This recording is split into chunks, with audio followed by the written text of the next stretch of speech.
konservasi desa Taman Fajar.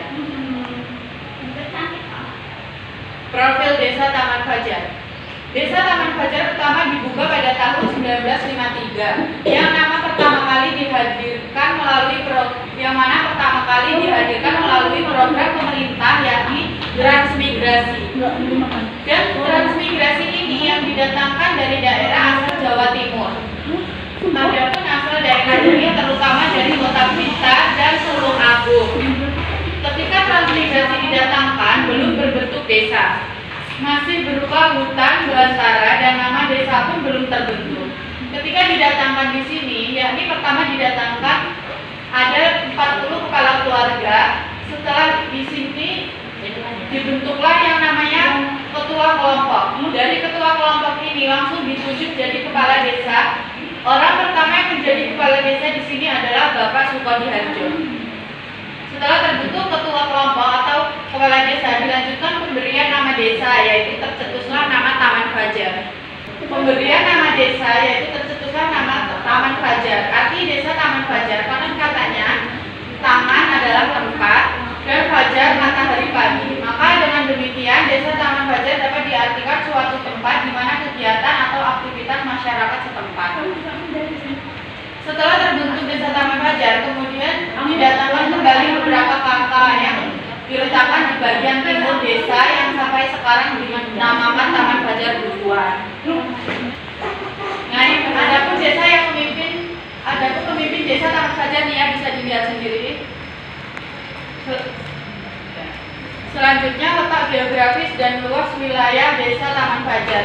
Desa Taman Fajar memiliki luas 408,64 hektar dengan batas-batas desa sebagai berikut. Sebelah utara berbatasan dengan Tanjung Intan dan Tegalioso. Sebelah selatan berbatasan dengan desa Taman Endah. Sebelah barat berbatasan dengan desa Tegalgondo dan desa Kota-Harjo. Sebelah timur berbatasan dengan Taman Nasional Waikambas. Desa Taman Fajar berada pada koordinat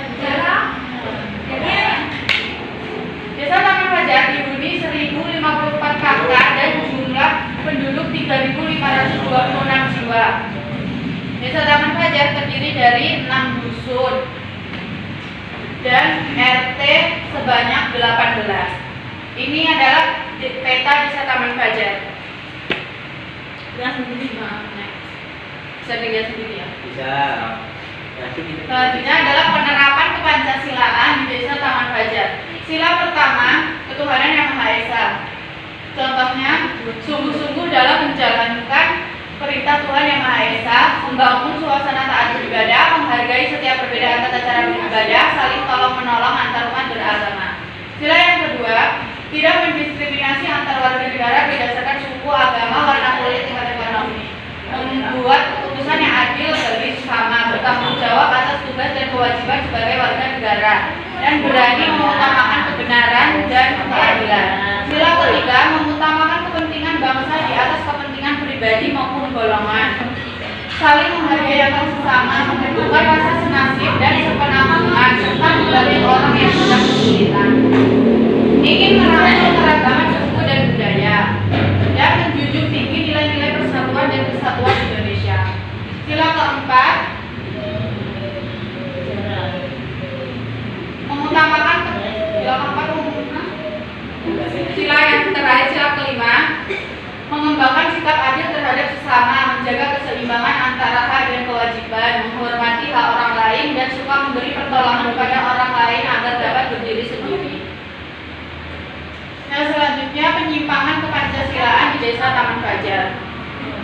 Menurut sila pertama, yang pertama, masih ada warga yang tidak percaya akan adanya Tuhan, membicarakan keburukan warga lain yang berbeda agama, tidak ikut serta dalam kegiatan pembangunan tempat peribadatan, mempermasalahkan tentang perbedaan tata cara beribadah. Sila kedua, memperlakukan orang lain dengan semena-mena. Terkadang warga belum bisa mengontrol emosi dan hingga main hakim sendiri. Dan membantu orang yang kesusahan atau membutuhkan bantuan, melanggar hak orang lain untuk mendapatkan kehidupan yang layak, menghalangi orang lain untuk memperoleh kesamaan derajat. Sila ketiga, bersikap egois dan ingin menang sendiri, mengutamakan kepentingan pribadi daripada kepentingan orang banyak. mengadu domba.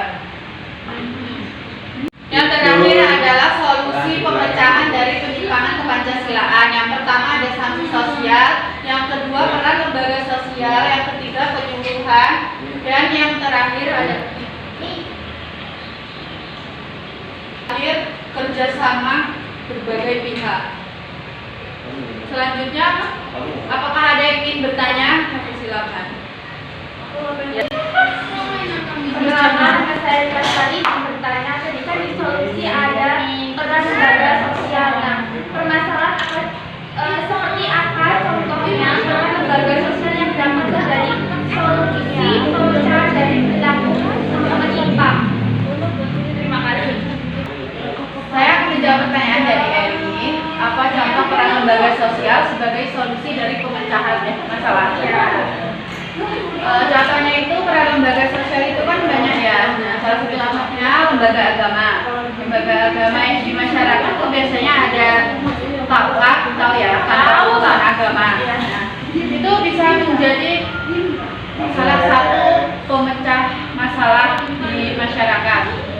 Misalkan ada pembangunan masjid, lalu warga setempat memperdebatkan arah kiblat masjid yang sedang dibangun. Nah, lalu tokoh setempat di masjid itu menentukan arah kiblatnya, yang penting arahnya barat gitu. Tapi ada beberapa warga yang tidak setuju, katanya kurang miring ke sini lah gitu, nggak pas gitu. Nah, petugas KUA bisa didatangkan di tempat pembangunan masjid tersebut, lalu dia menentukan arah kiblat dengan menggunakan kompas. Selain petugas KUA, apakah ada Ya, kalau di sekitar masyarakat itu kan yang mengurus tentang lembaga agama itu kan cuma KUA ya, Kantor Urusan Agama. Terima kasih. Apalagi Izin bertanya, adakah masalah kesehatan di desa Taman Fajar dan bagaimana solusi untuk masalah tersebut? saya akan menjawab pertanyaan dari Zahra. Adakah masalah kesehatan di desa Taman Fajar? Ada. Di desa saya ada masalah kesehatan, yaitu pada anak-anak yaitu stunting. Nah, cara mengatasinya, petugas posyandu atau petugas puskesmas mendatangi kediaman orang tua yang memiliki anak menderita stunting tersebut, lalu memberikan beberapa vitamin dan memberikan penjelasan tentang makanan-makanan yang bergizi yang baik untuk mengatasi